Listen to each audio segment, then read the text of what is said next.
Okay. Let's call this meeting of the Chadron City Council to order as of 6 o'clock. I invite everybody present to join us in the Pledge of Allegiance.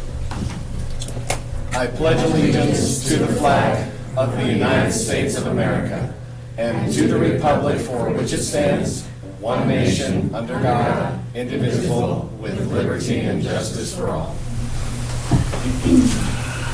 As required by Section 84-1412, subsection 8 of the Nebraska statutes, notice is hereby given that a copy of the Open Meetings Act is posted for your examination on the wall inside the door to these city council chambers.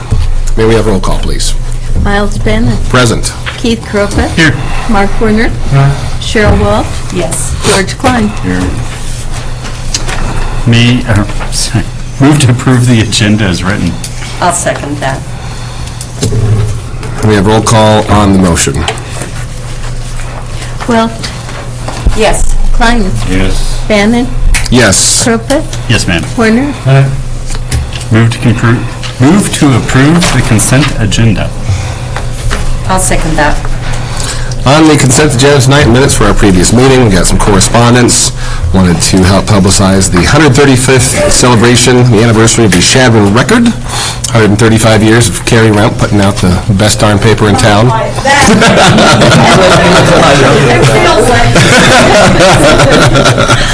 But that is Thursday, September 26th, 26th from 4 to 7. Also on our consent agenda, minutes for boards and commissions, the resolution team meeting. 4th, our treasurer's report, the fire department update, and there was a special designated liquor license approved for Friday's 120 for a wedding reception at the fairgrounds. May we have roll call on the consent agenda, please? Welch. Yes. Klein. Yes. Bannon. Yes. Krupa. Yes, ma'am. Werner. Moving forward in our agenda tonight, we invite Deb Cottier, Executive Director of Northwest Nebraska Development Corporation, for her monthly update. Good evening. I hope you all received my pretty short report.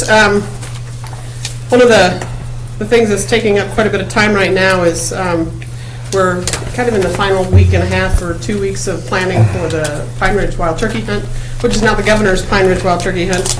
I actually got a call today from the National Wild Turkey Federation, and they really hadn't expressed a whole lot of interest in our little hunt up here until I had the governor's name on it, and so now they're offering to help and raise money and bring goodies. And so the difference between what we do and what, for example, the Wild Turkey Federation does, or the White Mule Deer Foundation, or the whatever those animal habitat groups do, we have never been about raising money for habitat or raising money for scholarships to get more kids involved in hunting. It might be something that the committee will choose to look at in the future, but to this point, it has not been something that we want to thrust upon our attendees. At this point, we intend and have stayed pretty true to the idea that we invite leaders, community leaders, business leaders, elected officials to the hunt to show them what we have to offer here in Northwest Nebraska as it relates to natural resources. We want them to feel comfortable. We want them to feel relaxed, not pressured, not a one sort of special agenda kind of plan. And so we'll take a look at other options. But I'm telling you, with the governor's name on it, it's a whole new ball game. And so now we have senators calling me as late as first of the week, this week, trying to get into that hunt. We've generally run somewhere between 25 and 30. We have 34 this year, and that is absolutely the max we can do. I have turned down 2 state senators. Hate to do it, Ooh, but fancy. One of them is going to come anyway and just hang out. He said, I have to chase turkeys out of my front yard when I leave my farm. So he said, I'm not so much about whether or not I have a bird to shoot. He said, I'm about the opportunity to come out, and that's exactly what we're after. So we're happy about those numbers. It's a good problem to have. But we are, in fact, reevaluating and trying to figure out who else we might approach in terms of landowners. Because if we didn't have the very, very generous landowners that we have now that are willing to allow hunters to come onto their property without a fee, we would not be able to put this hunt on like we do. So our first interest and concern is to make sure that we do this in a way that is pleasing to those that provide their resource to us. So that's coming up October 8th and 9th, or actually 9th and 10th, excuse me, Wednesday, Thursday. If anyone is interested and you haven't let me know already, please do. We'd love to have you come to the banquet. We kind of are trying to keep track of numbers, so if that's something that you would be interested in doing Thursday the 10th, we'd love to have you.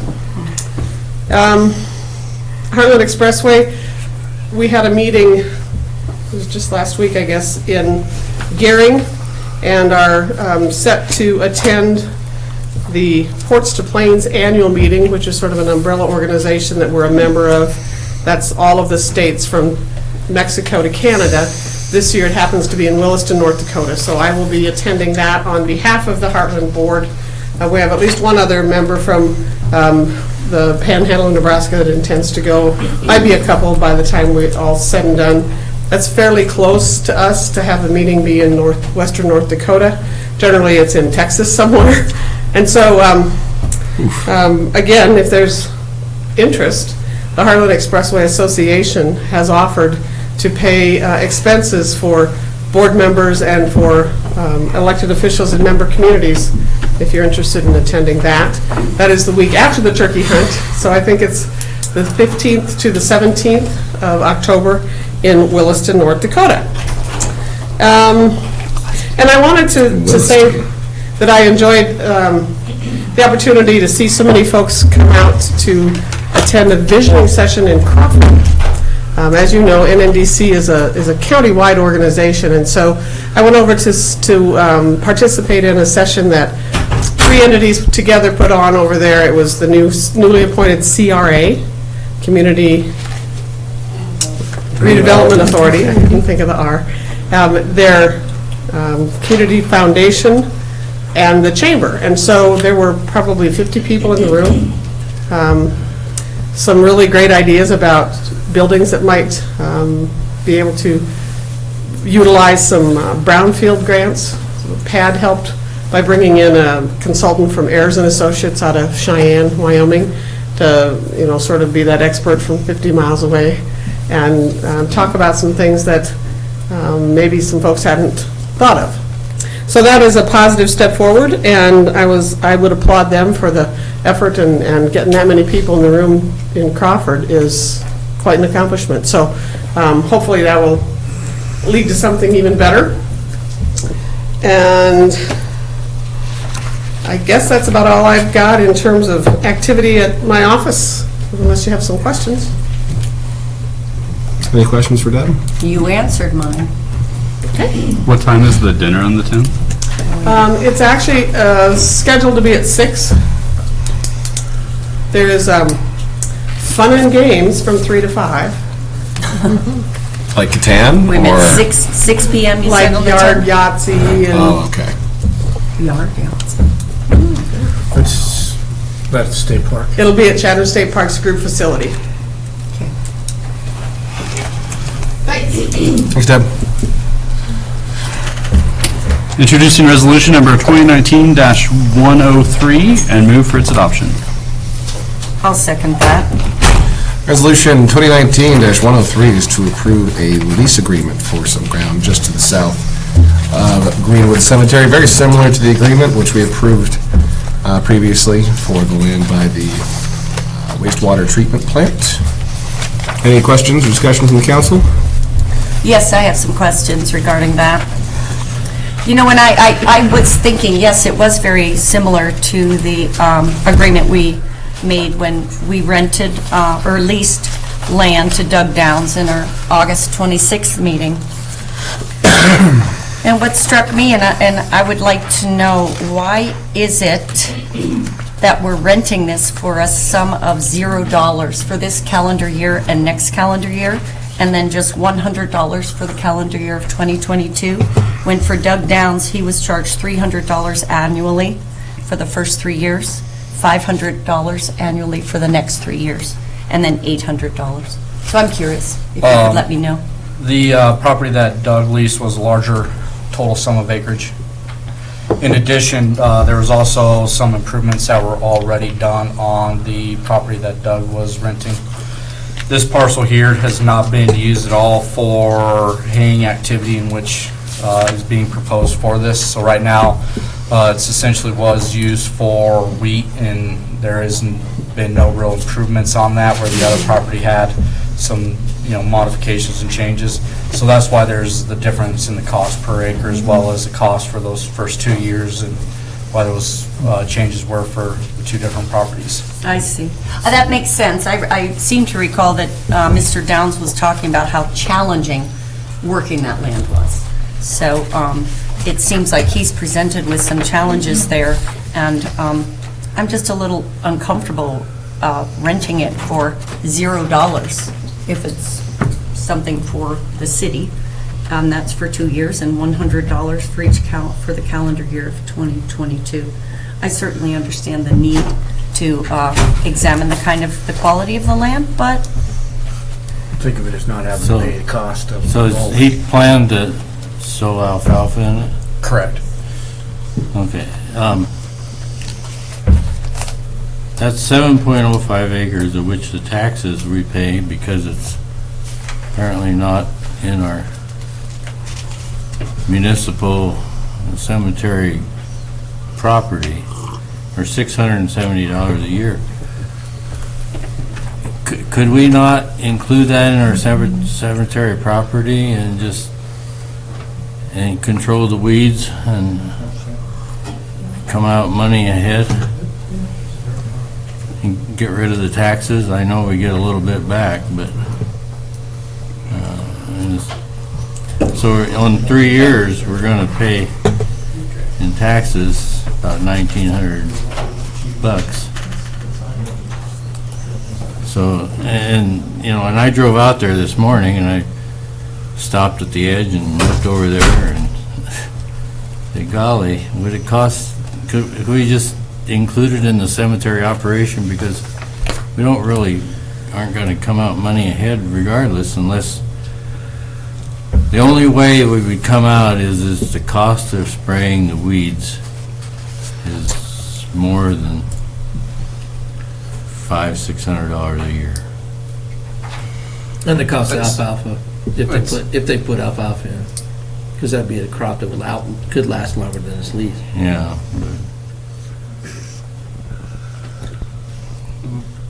I mean, we can evaluate the option to try and get that included into the cemetery. I think it'll be very difficult to get that included. I think there has been just some discussion in the past with the county assessor on that particular parcel and why it's not tax exempt, but I think getting it actually included with that, I think is going to be very challenging to get that to me, actually part of it's completely unlike the property on East Niobrara, because those are offered for sale, of which will come out ahead, but cemetery property would never come out ahead. However, we would not have to have staff time and mowing and wear and tear on. Well, that's why I equipment say, and the only way that this, and to me, I would find it hard to believe that the county assessor or whoever controls that, if we don't farm it, if we're just sitting there for the future cemetery expansion, would have, say, you got to pay taxes on it. And we can have that discussion again with the county. I still believe that their position is going to be that it's going to still be on the tax rolls. But we can definitely follow up with them again, because I know we had that discussion in the past on specifically why this parcel, while it is for future cemetery expansion, why it's included.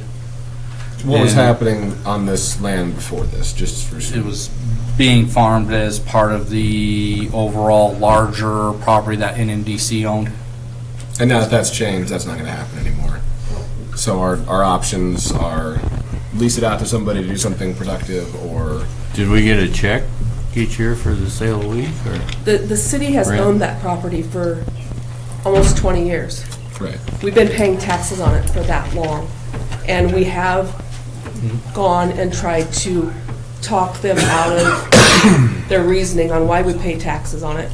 It was my understanding, until there's somebody buried on that property, it's not a cemetery. So they're gonna tax us. And that's the, bluntly, plain and simple, what I was told. And when NNDC had it, No, NMDC Or has when- never had it.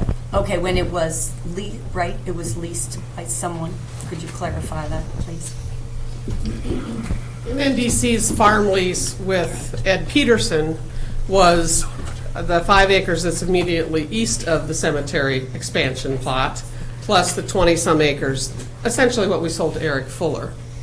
And in return for keeping the weeds down and not having the city have to mow it or whatever, it was included in that larger, when he was planting weed, he just planted weed on that as well.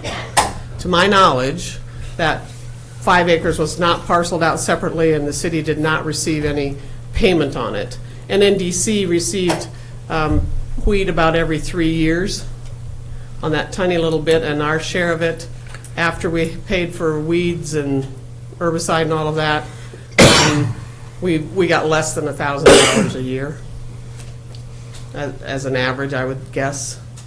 And so I think rather than trying to figure out what 5 acres worth of wheat would be worth, the city at the time just said, just leave it in with what NNDC's got leased out and have him put wheat on it and keep the weeds down. And you guys continue to pay the taxes, as did NNDC on their portion. And so ultimately, our options here, lease it to somebody to do something productive with it, or try and have city staff go out there and fight the weeds and try and cultivate grass or something. That's, if council wishes to have staff go back and discuss this with Craig Price, we definitely can. And the other option is if Craig doesn't wish to move forward under this lease agreement or the terms of the dollar amounts, the city would then be obligated to maintain it and control the weeds and mow and everything else out there, so. It sounds to me like he's doing us a favor. So do you think, would that controlling those weeds exceed $500 a year? Because I really think it should be eligible to be included in the cemetery property, and Just find somebody that wants to be buried there, problem solved. I mean, if you extend the fences around it, which would be some cost, but you're paying taxes now, so. But I mean, separate from that issue, we're looking at, we're at least staff time to mow. We have to expend materials to spray. You probably won't have to mow it if you control the weeds. That's what I was. We're gonna be putting money into it if we don't have somebody doing this at least. And I don't feel like We're Craig putting Price money is into trying it to with- put us out. In the form of taxes. But that's a separate discussion from this. I mean, that's with the county assessor, not with Craig Price. So would you like to table the motion to try to I'd either like to table the renegotiate motion or- to see if it could be included in the cemetery property and removed from the tax rolls.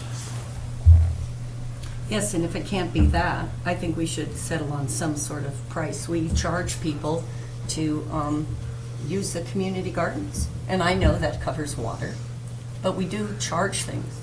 And so I think it would be justifiable to charge a little sum of money because we are paying taxes, so I agree with you. Do you have an interest in motion? So the motion has been made, is there a I'd like to make a second? motion that we table the item to investigate if we could exclude that from the tax rolls and include it in part of the cemetery property and not farm it, not be offered for farming. Is there a second to that motion? Sure, I'll second that. Okay, discussion on this? again, I don't think Craig Price is trying to get one over on us. From my understanding, you plant alfalfa, you don't get a lot out of it the first couple of years anyway. You know, this is more work for city staff if we don't have something going on out there. To me, this is a pretty simple situation. Again, I don't think there's anything untoward about the agreement where Craig Price starts things out, tries to cultivate the land, and then eventually starts paying a little something when it comes to fruition. I just don't see a need, and I really feel like the tax issue has nothing to do with Craig.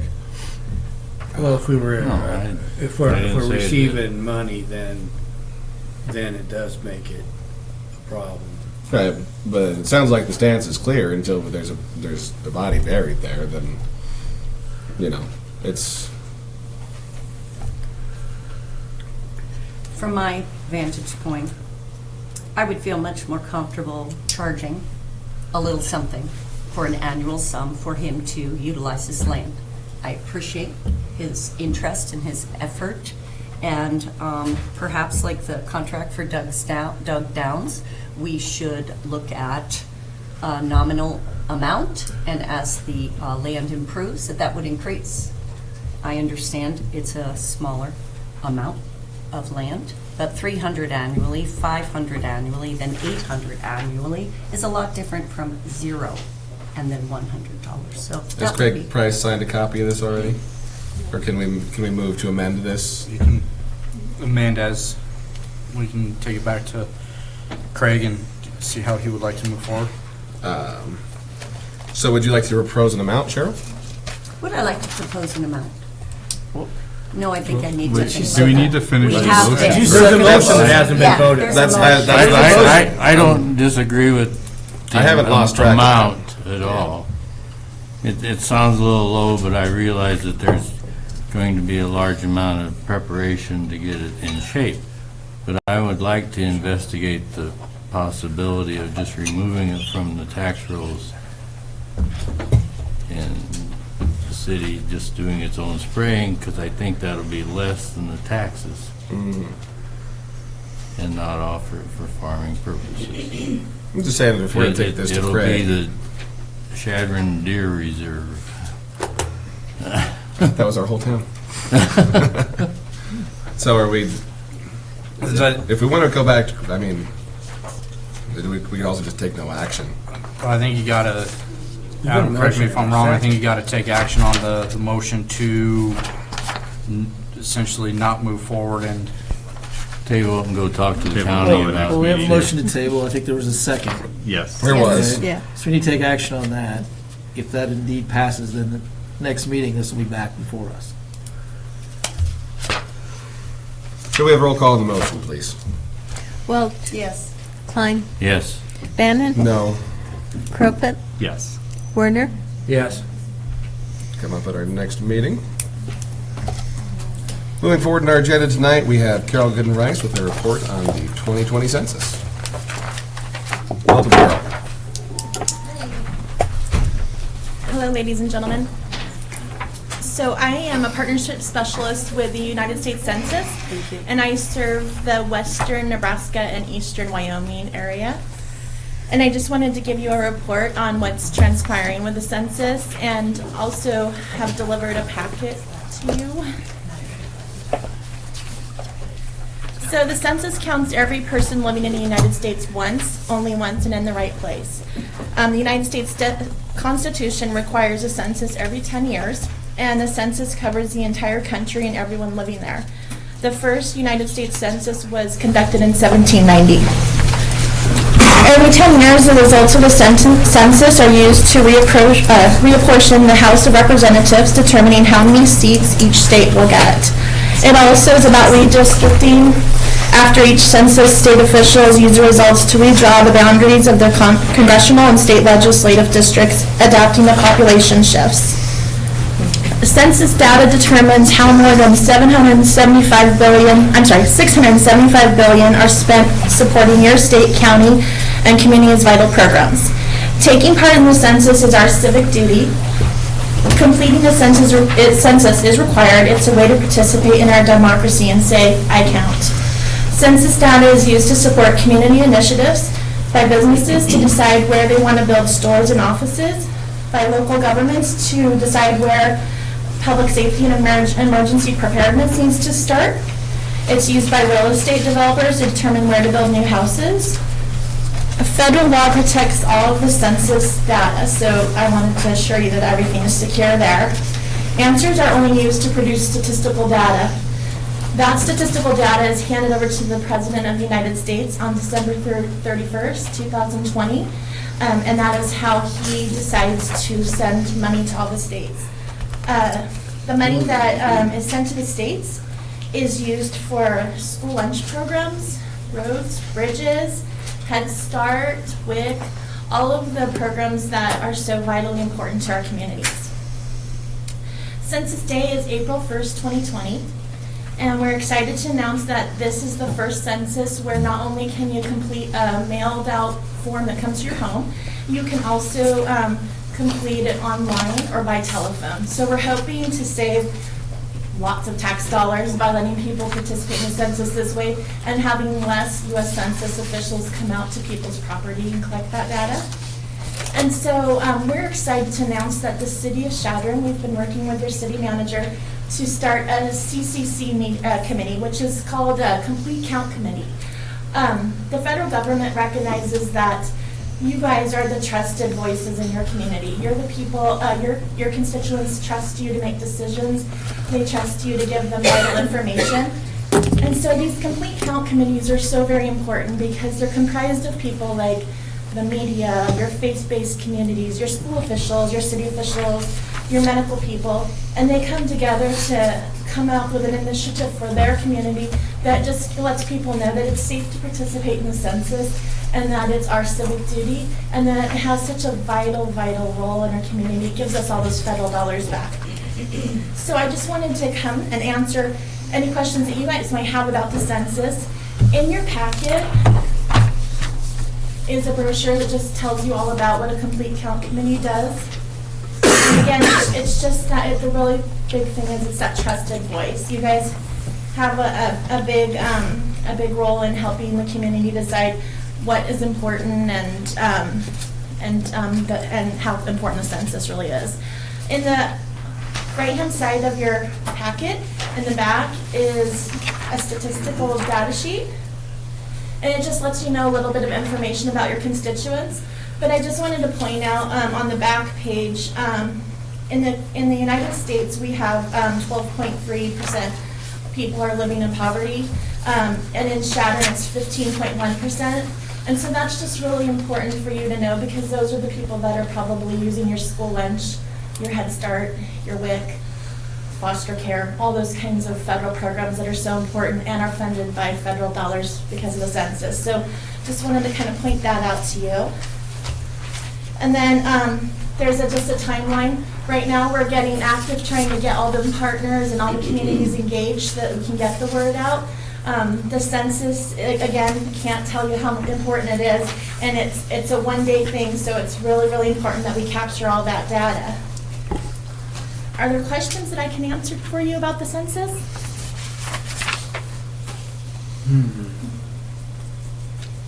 No? Okay. Well, I just, again, wanted to thank you so much for helping the United States Census get an accurate count. It only happens every 10 years, and so if we miss one person, however much money that one person was valued at is times 10. So it really does mean a lot of lost dollars for the City of Chadron. Oh, and just wanted to point out another area for City of Chadron is the college. So we're really wanting to partner with the college because how the United States Census determines who is counted, it's kind of like where you lay your head at night on the night of the United States Census. So we want to make sure that all those college students are captured for City of Chadron. They lay their head here, so they should be counted for the City of Chadron. So we're working with a partner, or working to partner with the college too. Well, thank you so much. I appreciate the time to come talk to you. Great. And I look forward to coming back at the end of the census and reporting back to you. Thank you so much, Carol. Thank you. Next up tonight, Terry Rywich, here for our update of our Chadron Community Guide. Hello, Terry. Hi. Thanks for having me. Well, I'm here again to present the updated community guide.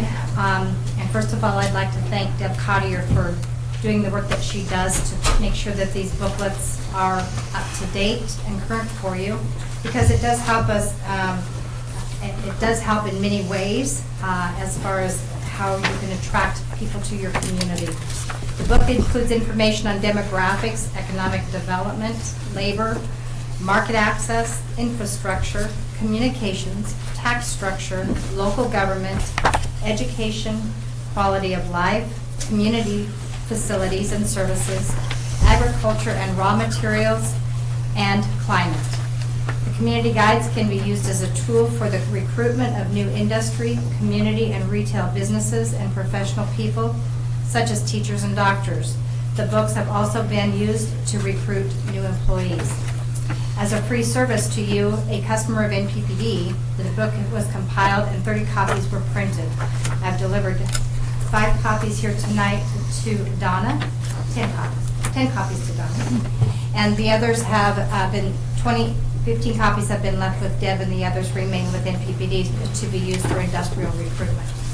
The Chadron Community Guide is also available online at sites.nppd.com, and we encourage you to place it on the Chadron City website, which I understand from Deb it is already there, as well as on the Northwest Nebraska Development Corporation's website.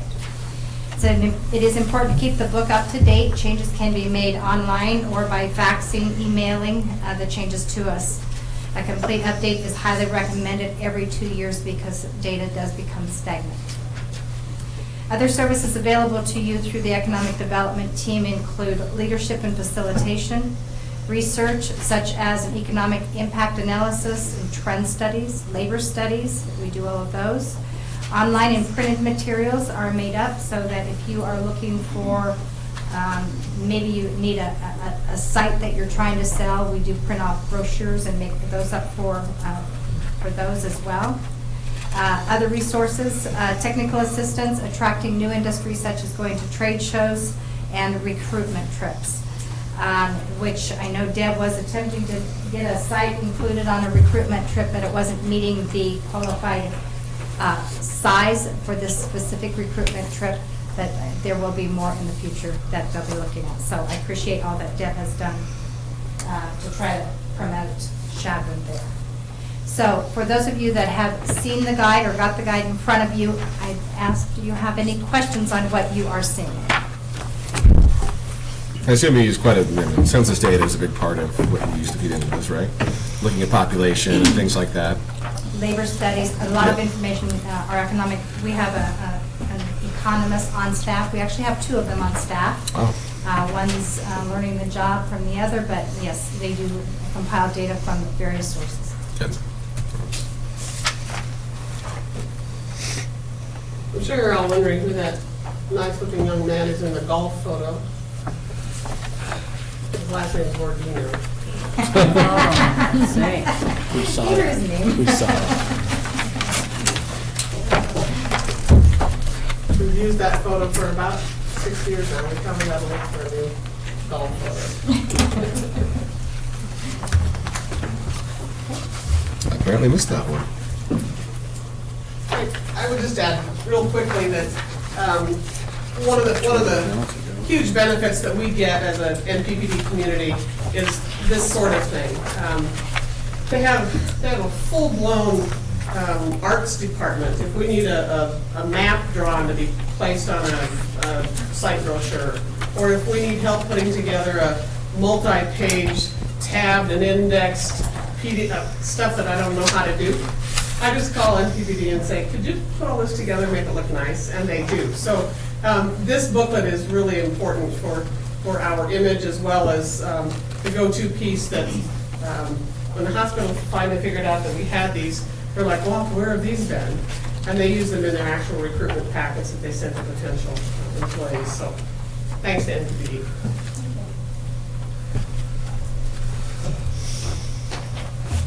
Any other questions? Thank you. Thanks, Terry. Appreciate it. And moving forward in our agenda tonight, discussion on the community solar project. And for this, we'll start things out with the city manager. Just to provide a little bit of background on the community solar project and kind of where things have started and where they're at now is back in January of 2018, the council created a subcommittee that consisted of 4 representatives of the public, 2 council members, and the city manager. And then between April of 2018 and December of 2018, the committee held several meetings and did quite a bit of due diligence work to then come back forth in January of 2019 to make a recommendation to the council to move forward with the bidding process on the location that was known as the Bellfield. Included in the memo is a aerial image that showed exactly that location. In April 2019, the council approved the letter of intent with MPPD to formally start the bidding process on the community solar project. Currently, MPPD's wholesale cost is $58 per megawatt hour. And then based off of the review of the proposals and the energy pricing that was significantly over the wholesale cost, MPPD's recommendation at this time is to not move forward with the bids and explore alternative project sites and options. Just to provide a little bit of information, the council has several options available regarding this issue. One is the council could continue to move forward with the current project at the current pricing. However, it's felt that the cost is being substantially higher, that it puts a pretty undue burden of liability on the city, which would then be responsible for purchasing those unused shares at that much higher rate. The second option is the council cannot move forward with the current project and no longer investigate community solar at this time. The third option is the council could not move forward with the current project and then look to investigate other alternatives, and those other alternatives would require land purchases either by the developer or the city, or a lease option on other land either by the city or the developer. So those are essentially the current options that are available on the community solar. I know Terry's here to help answer any questions as well that the council might have regarding the project and where we're at. And just my understanding is that we don't want to discuss some specifics about the bids in the course of the public meeting, just because that may negatively affect future bidding processes, future RFPs. If council wishes to move forward with alternative investigation, it's MPPD's determination based off of their review and their requirements to do the competitive bidding that the actual dollar amounts not be discussed in terms of an open meeting because of the fact that those are proprietary information to those proposals, in that if that information was to become public, that it could create an unfair bidding environment, and we would no longer have a competitive bidding for a potential future project. So that's why when we talk about the prices, we're going to use significantly higher or approximate percentages amounts. We're not going to give the specific dollar because it would create an unfair environment. Okay. That going forward? Questions and discussion from the council? So what did we do wrong? It's not what you did. You didn't do anything wrong. First of all, you don't. Is it because of the soil under Some of the this things big parcel and the other one because it's too small? The concerns with the landfill site itself became an issue because they're not able to use the Bellis system because they're not able to penetrate through that cap on the landfill. So with that, then they have to use a different type of material to place the solar system on. They would also not be able to use the tilt system that would give them more production. By going with the fixed system, they would lose 20% on their production. So all of those things combined added into that cost. In addition, with the site and the proximity to the substation where they would have to, I believe they said they'd have to bring in a couple of spans of line, that adds to the contribution and aid, which goes back to the developer. They also had to cross railroad tracks, and that becomes a cost to do so, adding to those costs. So with that in mind, the whole purpose of NPPD going out and doing this process, this is a very important step for you as a city to understand That substation deal, we were concerned about that from the start, and then that kind of went away based upon some comments that various people made. Yeah. And and you don't know that until they start evaluating. Once you add your engineering costs and all of those different things that go into that. We had another site actually in Scotts Bluff, they wanted to do it on a landfill. But they also wanted to put a cement plant next to it. And that was going to add cost. They were going to have to build like several miles in line to that. And that became a very high cost for them as well. So when you think a landfill might prove to be a good site, we're finding that the costs are coming in higher on those. So the discussion, as I remember, it was driving piers into the landfill, which you can't do because you can't pierce the cap. Correct. And there was also some high voltage line that was near there that we thought that we could piggyback on. That was also not correct. So in the technical evaluation of that site, both of those, less power, more cost. It just escalated the cost, Yeah. is what it is. Sure. So it's nothing that you did wrong. What you did right is you allowed the process to work for them to evaluate a site. Now you can take that site out of the equation and say, where else can you look? Anytime you can get close to a substation, the closer to that substation will help drive your costs down. And there are 5 in town, is that correct? Jennifer's counting? Yes. So, North Main, One on Chadron Avenue, one on Chadron Avenue, one at 10th Street. one at the college, and one out by Bruce Stepner. North Chadron. Where? By Bruce Stepner, by Chadron and Chadron Hardware. And Oh. For the annex building. Uh-huh. So, as Terry, well, we're talking about transformers. Is the college's transformer something we could use? that's the college's system, that's their substation. So that's a no. You would have to work with the college. But it would be in play if the college, I don't know what the capacity is on that. I would just be guessing. I would not even put an answer to that at this time. It's pretty small, too. it's pretty small, but there's, But it's expandable if the college wanted to partner with us. Expanding a substation is very expensive. So if I may ask, the others that you listed, that we identified, are they adequate size to be able to utilize for something, a project like this? Whatever site you chose would have to go through the same evaluation process. When you say, are they of adequate size, 1.15 megawatt is not a large amount, but I don't know what the capacity is of those substations today. But we want to avoid crossing railroad tracks. Anytime you have railroad tracks involved, it's going to come at a cost. Okay. And the largest one is the one north of town, correct? I believe it is 385 north. And it's not on 385, it's on North Main. And it's not based upon the size of the substation, fence-wise and all of that, because that size is based upon what is it serving.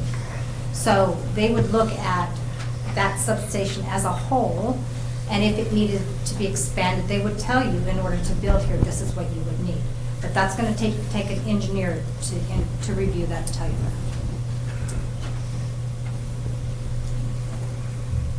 A substation is similar to the transformer hanging out by your house, okay? It's just a bigger piece of equipment, and it's going to serve so many entities, businesses, residential housing units. They would have to identify, they're not going to overload them, they're going to size them to fit that area.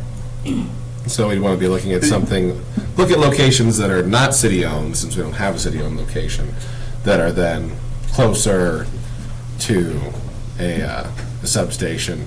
And is that something, that process of identifying properties, what would that look like if we were going to look at private properties? Is that something the city takes on primarily? Is that something that developers go out and speak with location It owners? could be both. I think you want to be careful when you say developers, because then maybe you have another process that happens out there. Now, are they going to get a better competitive bid? Mhm. Maybe you have a landowner that's willing to do a lease arrangement with a developer. Don't know what that looks like. Those are things that you could investigate, though. So the city can investigate those opportunities. You sure can. Greg? I was just going to make a statement that if we identify a piece of land, regardless of where the substation was located and which substation it picked, we would still have to go through this process for each Right. one of those. We can't just say we're going to use this and then we're going to basically go on the backside of this process. We have to go through the process on each one of those, to go through the engineering, the letter of intent, and all that process to get this started. So that's... Your letter of intent's pretty much already drafted. All you need to do is change the language within that letter of intent as to where the location was at. Perfect. I would think that would be perfect. I don't think that would be an issue. We'd still run it by the legal department. They're going to review it for the language. As long as the basic part of the language is there, I would think it'd be fine. I think it could go, maybe, I can't tell you quicker because, number one, when you know as well as I do, once you go out for an RFP, a request for a proposal, then we'll convene a meeting with those that are wanting to bid on that project. And we answer all of their questions that they have about that RFP. They ask us questions, and maybe we want them to clarify something that they've said.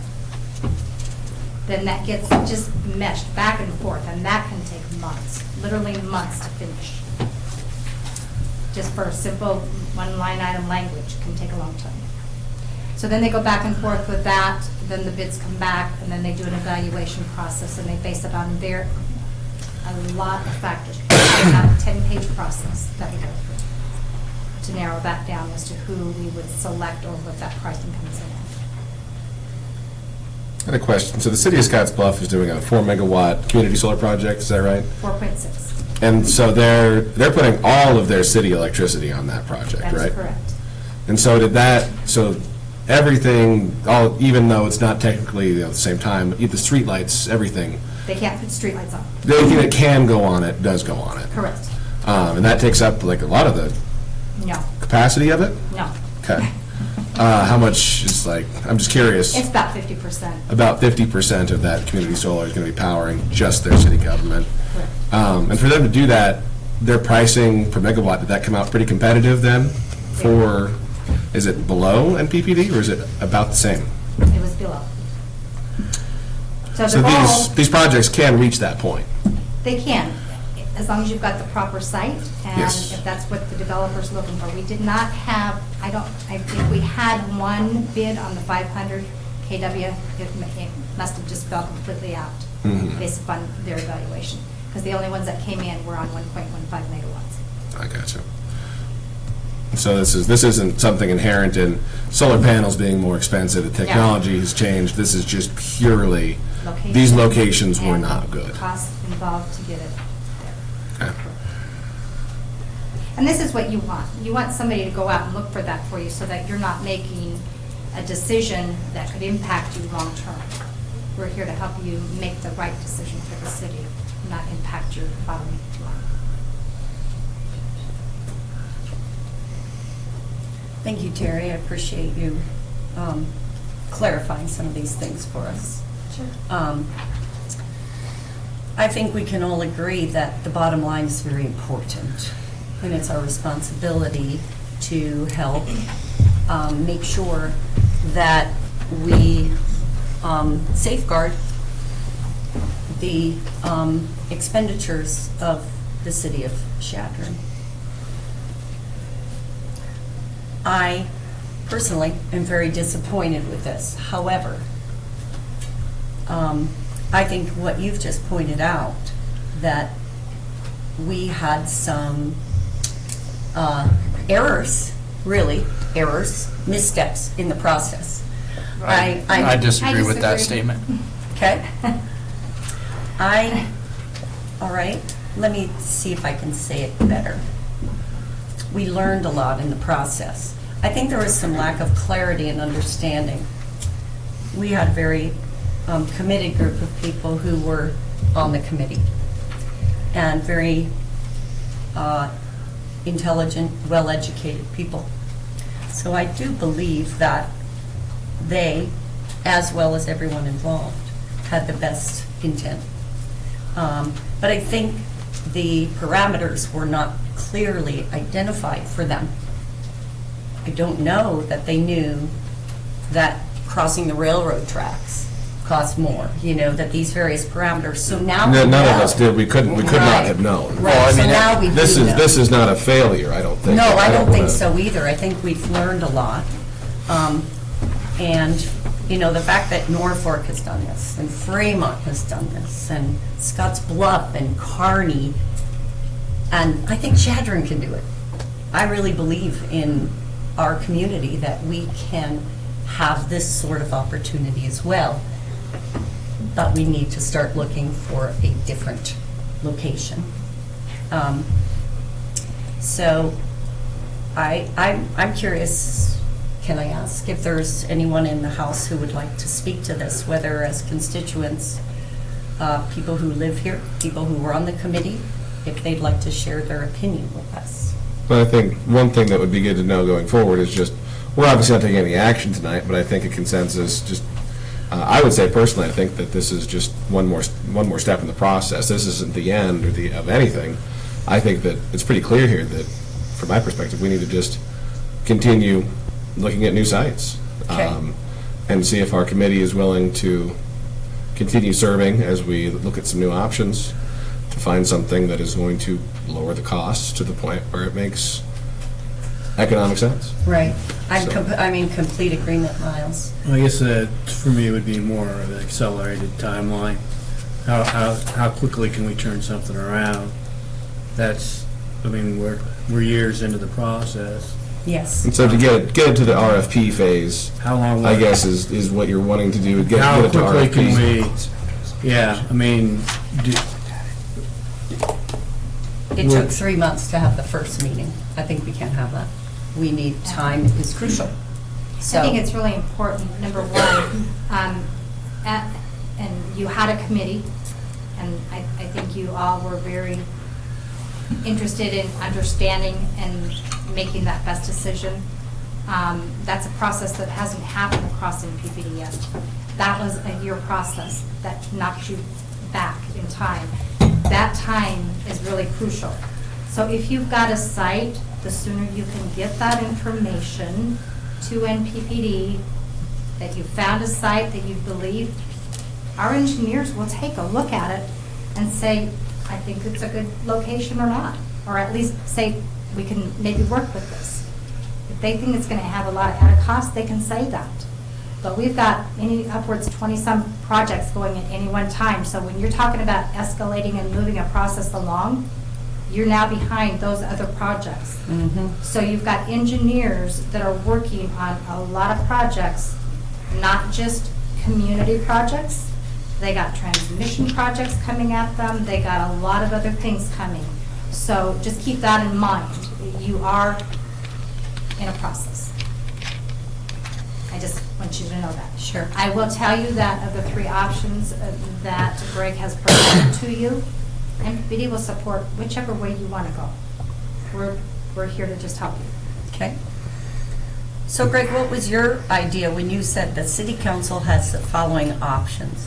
Was this just a discussion point that what are we going to do? Because we have to, I believe like you just said, Miles, and what you just emphasized, we need to move forward.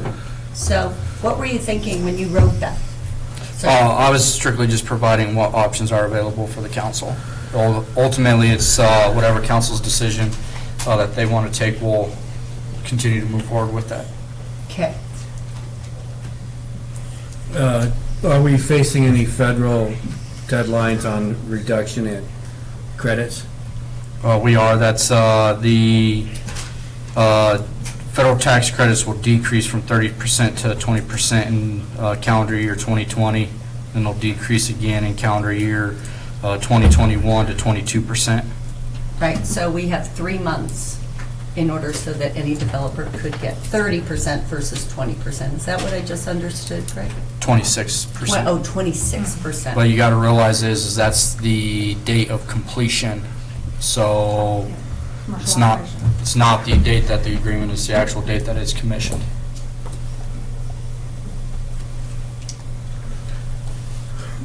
And there are a lot of steps. Once you select a developer, then we will enter into various agreements. We'll have an agreement between NPPD and the city. We'll have an agreement between NPPD and the developer. And we'll have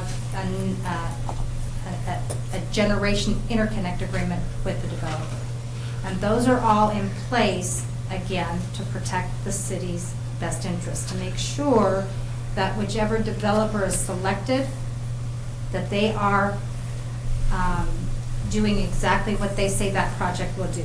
So if they say they're going to get X amount of capacity out of a project, that has to be tested before we allow them to go live, so they can prove that it works. It's a process. The last step on the one for Scotts Bluff, their generation interconnect agreement, I think has went on for about 5 months. It's a very long process. So there's no realistic way to turn anything around in 3 months? No. Probably not I even a would year say- in 3 months. Oh, maybe a year and 3 months. It's a small enough project. I think that's not. So that's kind of what we're looking at. foreseen, you know, it's just, The sooner we get it back You have to have a in proper piece of NPPD's property. court, the better. So basically, we need sites. And Right. then we can do a new LOI, and start a new RFP. And so we also have people who are, we already have a committee formed who could put energy in. And Greg, do you feel that it is something that you could call a meeting of that committee before the next time we meet?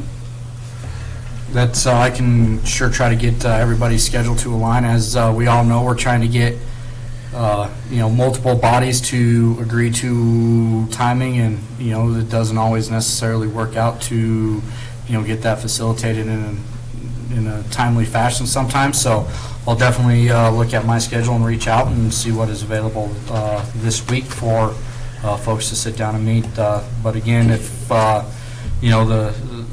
try to get everybody's schedules to align is difficult at times. Certainly, I understand that, Greg. But 3 months before the first meeting last time was just unacceptable. So I do want to say that. And I would hope that we will prioritize this. And I think we could also say that you just need a quorum. You don't need, if one of the members is going to be out of town, I think that, the other 6 or 7 would be more than willing to, doesn't have to be 100%, I guess is what I'm saying. Right. Let's move forward and as quickly as we can. Well, what do we need to do, Mr. Mayor? Just encourage you moving forward, or? Anybody else? Anybody want to try and kill it? Keith? Already 3 against 2, even if we wanted to. I'm not saying I want to, I'm just saying that, already 3. Well, is there anyone who wants to contribute from the hall, the chamber? I would invite members of the committee, if you have any thoughts, again, for or against this direction, you're welcome to say a few words. It sounds like we'll be meeting soon and trying to find some new sites. I'll give you a time? You have to, Preferably, I can't. we'll have to have you come up.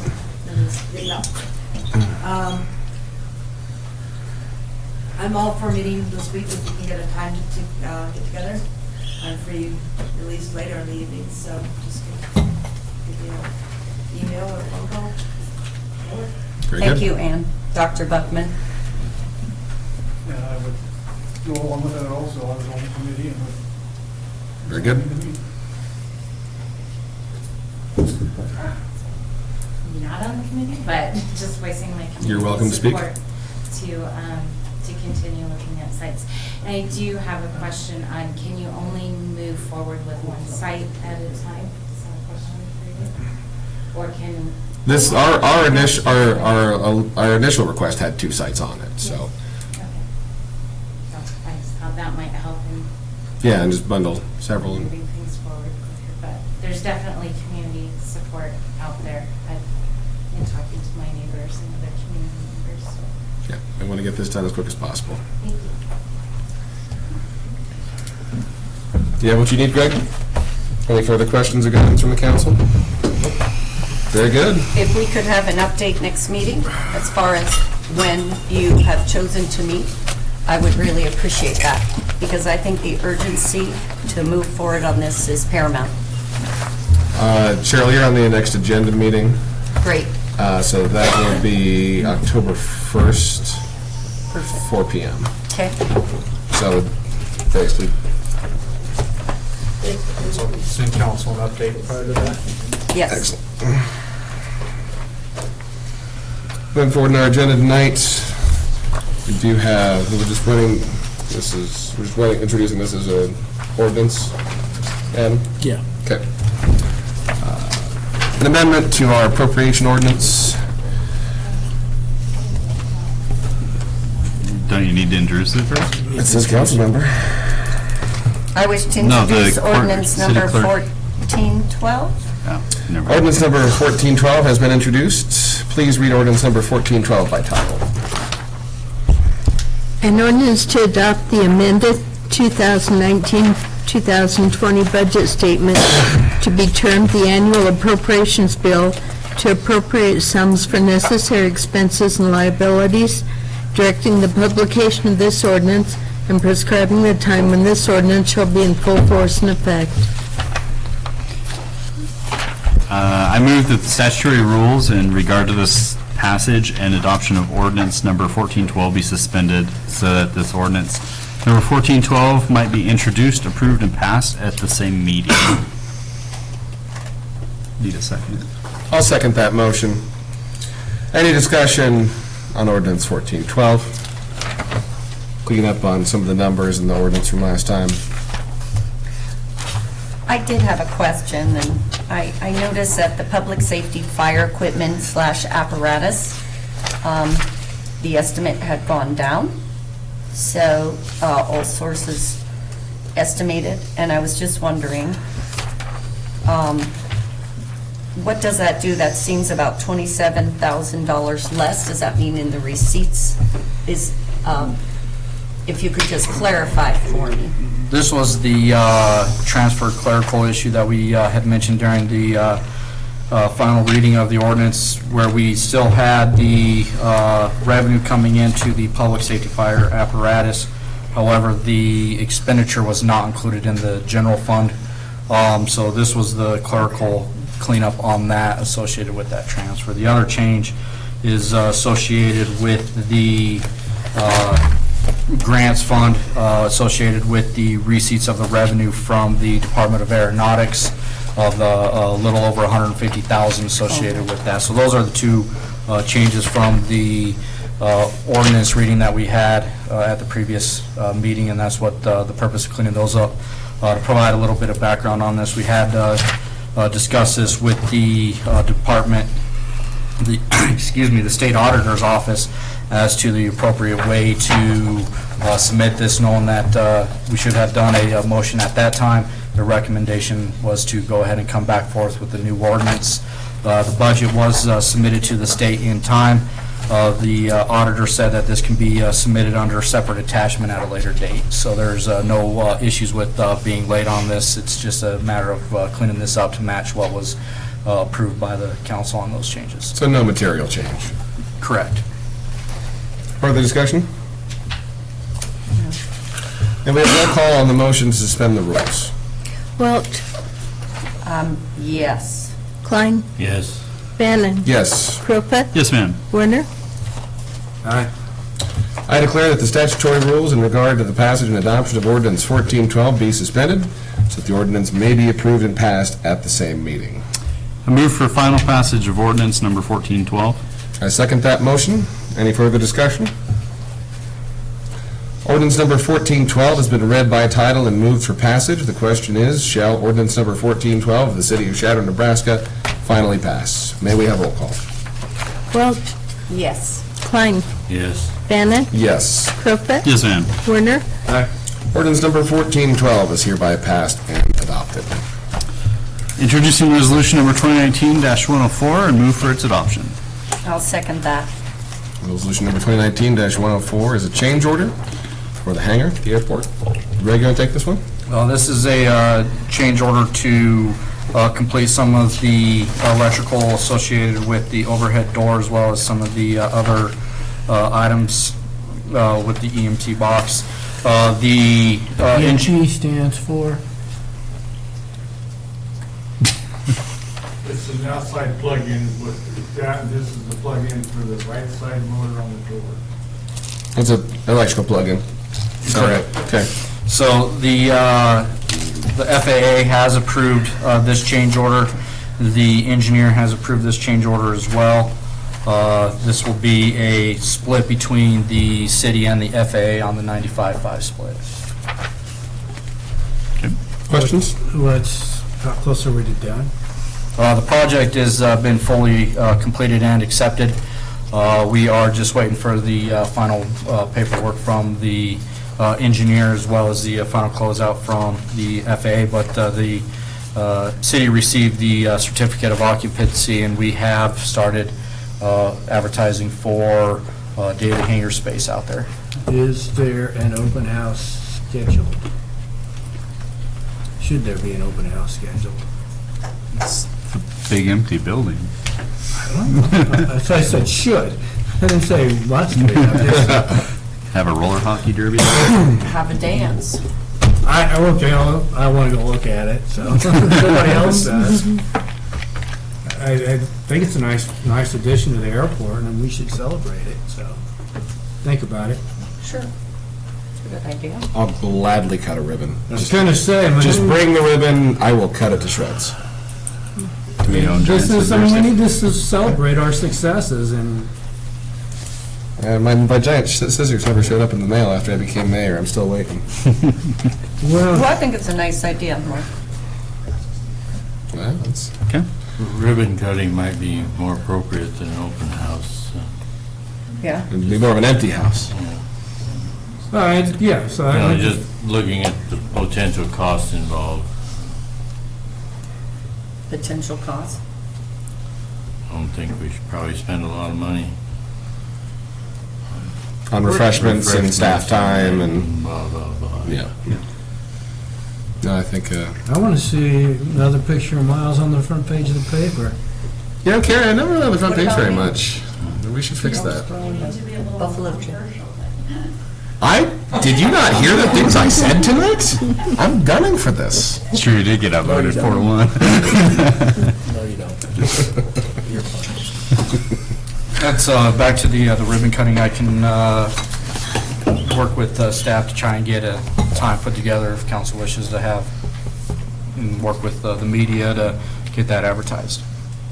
I think that would be fine. Just show up Thank you. during normal business hours, take a photo. And the People airport can look at board. it. Yeah. Invite them. Did you get that, Greg? Yeah. Okay. Okay, may we have roll call on resolution 2019-104? Welch, Yes. Klein, Yes. Bannon, Yes. Crofett, Yes, ma'am. Werner. Aye. Moving forward, just to close out the budget year with a bow on top, I'd like to talk about having a special city council meeting just to approve claims. Claims would be the only item on the list. We just come in, don't even necessarily all have to be here, just having decorum here to go through and approve one last list of claims to close out the year and get as much jammed in for the current budget as we can. The day of Thursday, September 26th is out there. Does 4:15 sound okay? Anybody not going to be here? That would be my preference, so. Is that, or would you be out of school by 4:15, Cheryl? I am. I'm trying to think. I know I'm going to a birthday party at the newspaper. Right. We need you for like 10 minutes, Yeah. 5 minutes. Yeah, I think I can. There's something. And if you can't make it, it's not a big deal. Yeah. It's a special meeting, so. But George, is that okay with you? Yes. Okay, Mark? Yeah, I'm uncertain. I feel like there's something I I'm can't. uncertain, but I think I'll make it. I will I believe we have have to a check. plaza meeting that day and Oh, time, that's but it. That's what I have. I'll reschedule that, because Steve won't be available that day, so. Fair enough. Okay. Well, I think we really do need to get that one done, too. Just get it into the wire, so we will, do we need a motion? I don't remember. Is it in here, I assume? Sure. I think it would be good. So can we still have that meeting and then break for 10 minutes? He said Steve wouldn't be there. Right, but that's one person, but I mean, everyone else. I- You can examine that. We can absolutely have that meeting, and I'll we make a can motion. go Maybe ahead at and, 3:45. well, we can leave it at 4, and then this meeting shouldn't take but more than 5 minutes, and then we can reconvene back for the downtown plaza meeting, so. Okay. That's absolutely fine. it's longer than 5 minutes, I'll give you your money back. I move to hold a special city council meeting on September 26th at 4:15 PM. I'll second that motion. May we have roll call on the motion, please? Welch, Yes. Klein, Yes. Bannon, Yes. Profit, Yes, ma'am. Werner, Aye. Motion passes. See you this Thursday. All right, I move to pay the bills. Thursday at 4:15, was that right? Yes. 4:15. I'll second that motion. Very good. May we have roll call on the claims? Well, I had a couple of questions. Oh, sorry. Yeah. Chief, I've got some questions for you. I noticed that we had taser supplies, we had gun supplies, we had night vision goggle repair. That came up to about $22,000. I'm just wondering, I noticed in our community book, we don't have a lot of crime. Could you just explain that expenditure for me? I'd like a little, like the night vision goggles.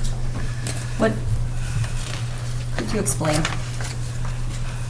That night vision goggles is not night vision goggles, it's a, Doesn't it say it's night a, vision it's a goggles? recording device that was repaired. Okay. I mean, if you assume not talk about at least that piece of equipment, it's a recording device. It's not night vision, but it's a device that we purchased back in 2014, 2015. Mhm. So we use it primarily for drug investigations. Okay.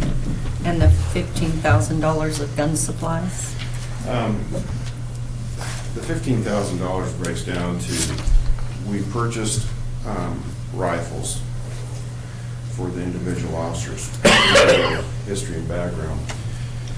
When I first came here, the officers had to buy their own pistol and bring their own pistol to work.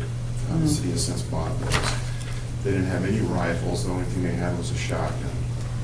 They were bringing their own rifles to work and to use at work. So through the budget, I was able to, and through the state, we purchased used military M16A1 rifles, which were built in the 1960s. And we have, I think, approximately six or seven of them in our vehicles.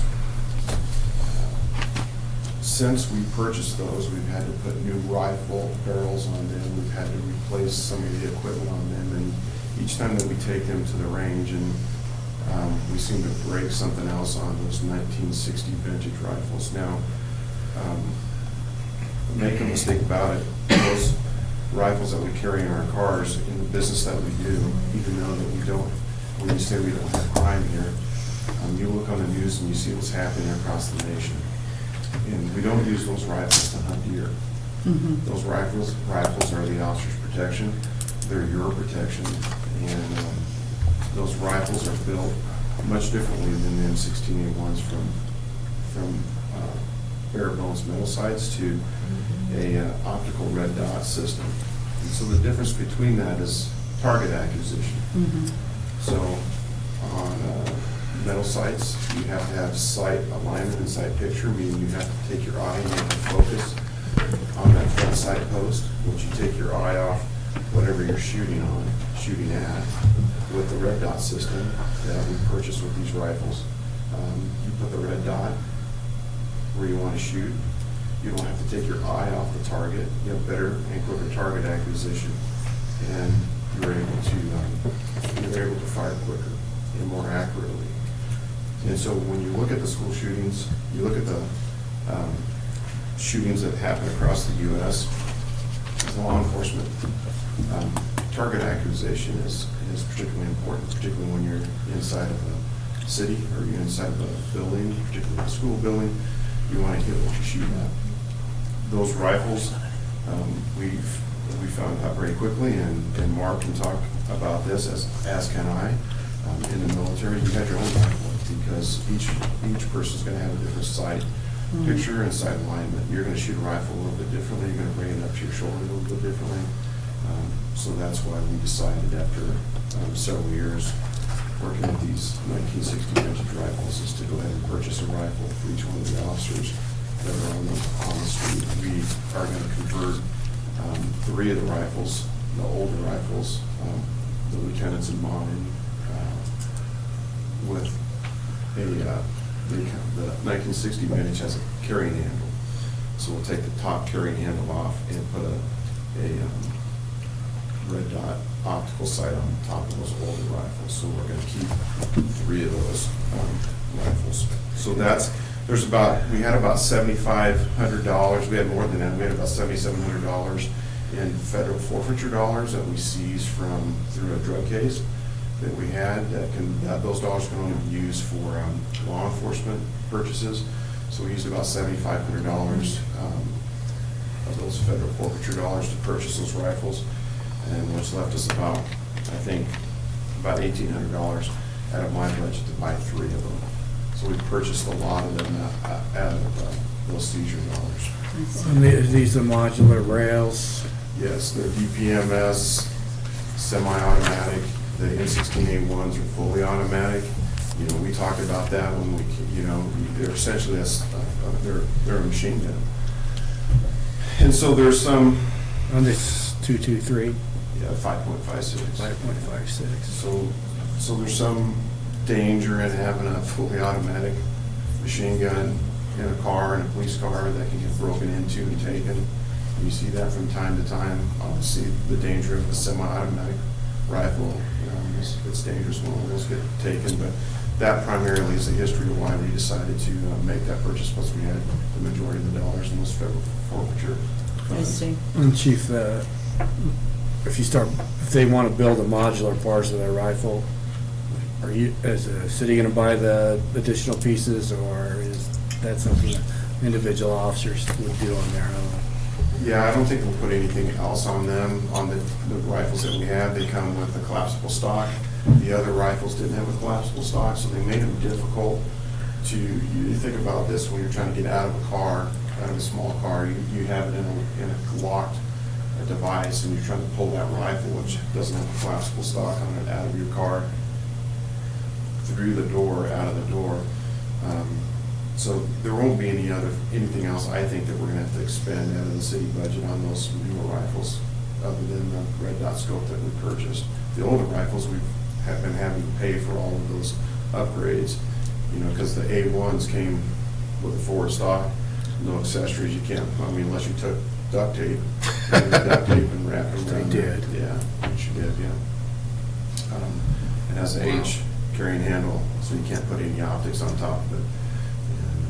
They're a full plastic stock on them. So how long do they last? You were saying you've been using guns from the 1960s. How long would you anticipate these would last? Oh, I think they would last 20 years. Okay. And even longer, as long as we don't run one over. You can damage a rifle, but they're pretty robust. Okay. So. Thank you for that explanation. Yes, so appreciate it. Also, out of that dollar, we bought a safe. which is our best practice for our evidence. We had some smaller safes in our evidence locker, but our drugs and our cash and our valuables was getting too large, so we needed a larger safe to put that stuff into. So that's why there's a $800 safe that was in that $15,000. Oh, okay. The taser cartridges, we have mandatory training each year to carry that taser. It's recommended by the manufacturer. It's a common practice across the state that you get qualified on the taser. And so those cartridges are what we use to certify the officers on the use. You got to fire them. You got to fire a couple cartridges. The cost of those cartridges are $20 or $30 a cartridge. So that was the training and the cartridges. Yeah. And then there's ammunition in there as well. There's probably $4,000 worth of ammunition. You have about $39.88 in ammunition. Right now we got one gentleman in the training academy. I can't tell you the number of. There's a lot of rounds that they shoot at the training center, both handgun ammunition and rifle ammunition, as well as shotgun ammunition that they fire down there. And the municipality that sends them has to do foots the that same bill. thing. Yeah, they gotta shoot us. So, we could probably send 2 more to the academy this year as well. Plus, we qualify the other officers at least twice or more a year. So. Okay. Thank you. Yeah, does that answer your question? Yes, it does. Thank you very much. I had one other question. I was wondering why the office supplies from the library are purchased differently from various departments. Is that something that, I was just surprised that we have different suppliers when the library is part of the municipality? That's, the library board is responsible for all those purchases. Oh, okay. Alrighty. May we have roll call on the claims? Well, Yes. Klein, Yes. Bannon, Yes. Crumpet, Yes, ma'am. Warner. Greg, city manager report, got anything for us? No updates. Just we'll be wrapping up the end of the fiscal year. The new fiscal year is going to start October 1. Very good. Greg, I have a question. Have you scheduled a energy audit? That's in the process, and MPPD is still working through that. So they are working on it right now. Okay. Are you comfortable with getting a second opinion or having someone else do it first? I think it would be best to have that as a discussion item if we wanted to, or you can come in and we can visit. Okay. Sounds good. Need resolution 2019-105. Moving forward to council closing comments.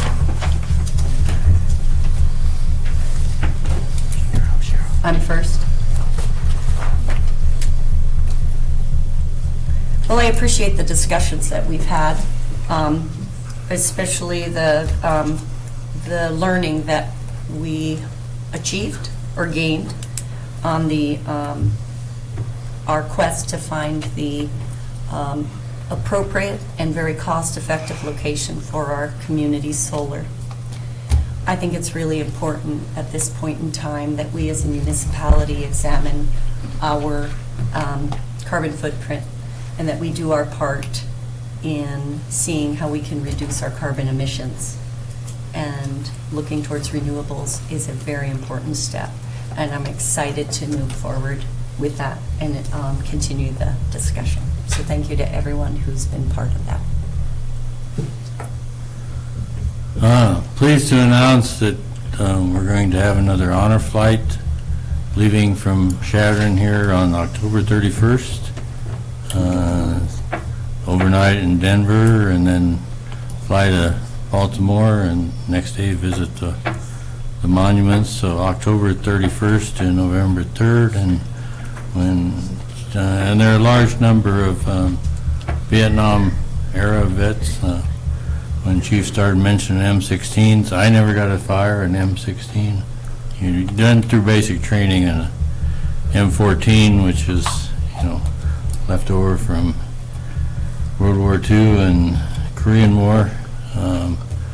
But always the story was, and I was a company clerk in a basic training company, so I was around a lot of DIs who had been to Vietnam, and they would tell about how bad those things were. They jammed a lot, so. They weren't as good as the Soviet-built AK-47s. That's what they tell me, so. The other thing I want to mention, Swan, we met last Thursday, and we will, come November 1st, we'll have to start charging for tire disposals. At the present time, each individual could bring out up to 4 tires a day without charge.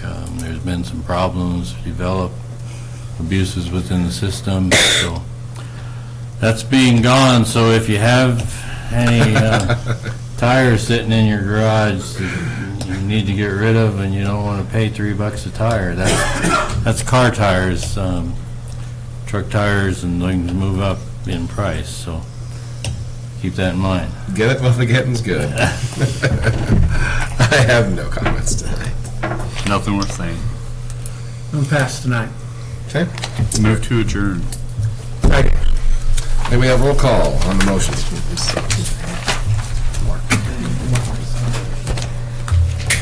Walt. Yes. Klein. Yes. Bannon. Yes. Trumpet. Yes, ma'am. Winter. We are adjourned.